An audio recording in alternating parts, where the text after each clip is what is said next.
Sometimes when you receive a script from a client, it requires you to step out of what you normally do as a person and become another character, be somebody else. And that's exactly why they call us voiceover actors, because we act and take on the role sometimes of somebody else. And in this situation, my client needs me to become a school teacher. But you know what? That works out great because, as it turns out, I am a school teacher. I've been teaching elementary school from kindergarten through 5th grade for, I think 21 years or so. And I love it. I love working with children. That's exactly why I am still a school teacher. So when the client says to me, Brian, can you become a school teacher? We are creating a video series for children and we're needing a narrator. I said, perfect. Let's do it.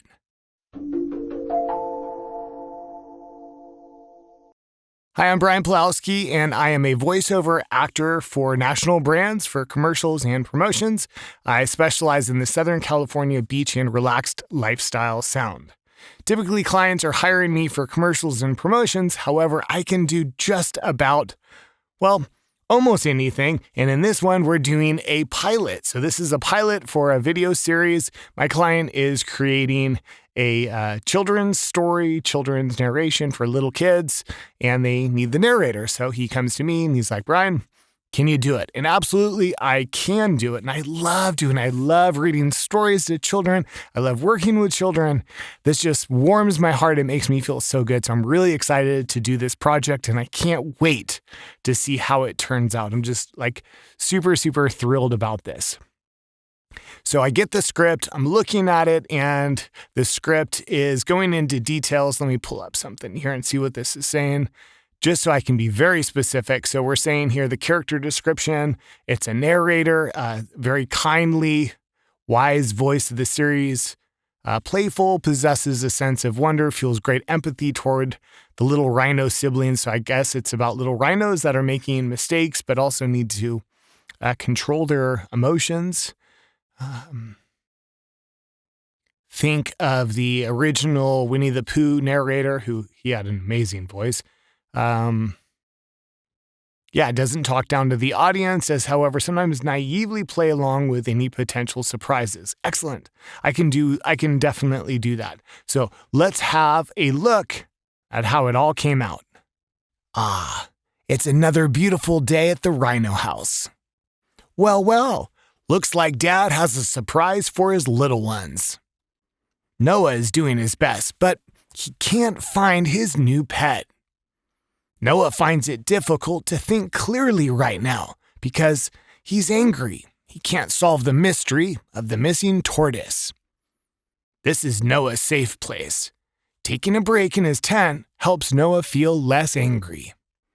All right, so let's go over the process of how I got into this project and this character of the narrator for this pilot series. So the first thing I do is I look at the script. And when I look at the script, I'm looking for any descriptions of what they want me to be like. How are they acting? Is there any comparisons or examples that they give me? In this situation, my client gave me the example of they're looking for the old narrator from Winnie the Pooh. Now, although my voice doesn't sound specifically like that, it gives me the tones, the friendliness, the attitude, the embodiment of what that character was. And oftentimes when clients say that, that's what they're looking for. And it's a great suggestion. It's almost a script note, but it's kind of a directorial note. And I like that. It's very helpful to know this is what we like. Find some similarities in that. So that's exactly what I did. It's easy to take myself back to working in the classroom, telling kids, teaching kids, working with kids, reading stories to children. And in this script, it's about a boy named Noah. And Noah is having some anger issues because he can't solve a problem.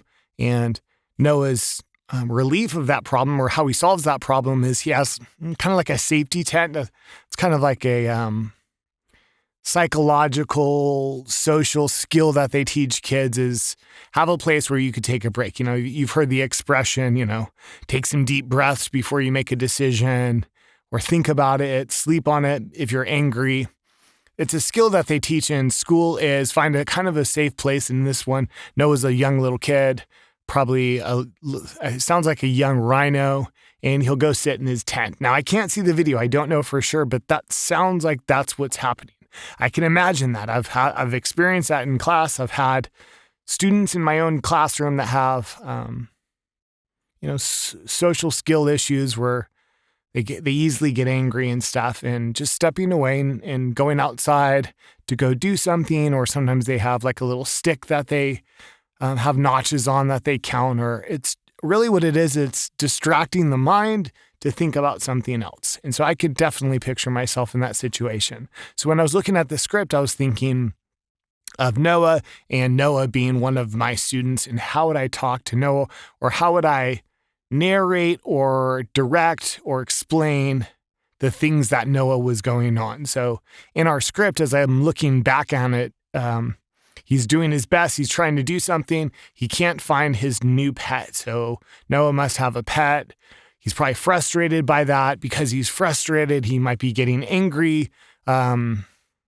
He's probably frustrated, and now he's finding it difficult to think clearly. I'm looking at the script as we're talking about this, and he gets angry. So he gets angry, probably goes to a tent. I can picture one of those little like fabric tents with the metal that kind of pop up in a family room. I have 4 kids of my own, so we used to have those for playing. I can imagine Noah going into that tent, and that's like his safe place where he can kind of be angry, and he's not going to be judged for being angry by his teacher, parents, or whatever. So that's kind of the headspace that I went to. And the script even says this is Noah's safe place. And I know what a child is thinking and how they're feeling when they have that safe place. It's a sense of comfort for them. He's taking a break in the tent. It's going to help him to feel less angry. And these are the words specifically on the script. And I know that because I've experienced that. I've seen that. So what I do is I put myself in those shoes. I put myself in that character of a teacher, and I have this Noah character, and he wants to escape. So how would I talk about what Noah's going through? How would I do it? And for this, I went with kind of a friendly tone, but an understanding tone. I wanted it to seem friendly and approachable. If Noah wanted to come up to me, I'm happy. Although my tone, I was trying to go for more of an understanding voice to it, so that I'm friendly, approachable by Noah. If he wants to approach me, I'm understanding of the situation. However, I'm not getting angry, and I'm also not making light of the fact that he's hiding in a tent. So that's kind of the process that I go through with scripts like this. Sometimes it's as a teacher. Sometimes I'm narrating for construction companies, and I have to go into the role of being a construction worker, which I worked in construction for years with my father. So it's just a process that you go through as an actor. You have to put yourself in those shoes. So that's kind of what I go through. Hope you guys get a little bit out of that. But like everything else, this client started with the free sample reading. The free sample reading to make sure that I'm a good fit for this. So they send me the script. I read a little bit. This is actually the script. They sent me the entirety, and I sampled the entire script. So I got hired off my sample reading. Sometimes that just happens. They liked it. So the sample reading was the entire script. I didn't know it was the entire script, but I got lucky. But I do provide sample scripts for free at no charge. I want to make sure that I'm a good fit for you. I want to be a good fit for your project. And the best way to know that is to put my voice to your project. If you would like a free sample of my reading, if you would like a sample reading of your script, I'd be happy to do that to you. There is a link in the description below that'll take you to my email or my website where you could fill out a quick, easy form, just a couple factors you fill in, put your name, your email, and you just give me your script, and I'll provide it right back to you. I usually turn those around in less than 24 hours, and hopefully we could work together. Receiving a sample reading of your script with my voice is the absolute best way to make sure that I'm a good fit for your project. You want to get exactly what you need, and it's imperative that the voice fits the project, and that's why I offer free sample readings. Along with receiving a sample reading, there are a few other fundamentals that you need to make sure you're doing to have a successful project when hiring a voiceover talent. I have a link in the description below. It's free to you. It's just a short little video that's going to explain. I'm going to go over 5 fundamental things that you need to make sure you're doing when you hire a voice-over talent. Go into the descriptions below. It's right next to the free sample reading. It says the fundamentals to hiring a voice-over talent. Go ahead, get that for yourself and make sure your project is as perfect as it possibly can be. Thank you so much for watching this video. I look forward to making more of them in the future for you. If you have any suggestions or comments that you would like me to address in future videos, go ahead and drop those in the comments below, or you can email me. I'd be happy to address those if you have any questions. Loving doing this, and I hope to hear from you soon. Until next time.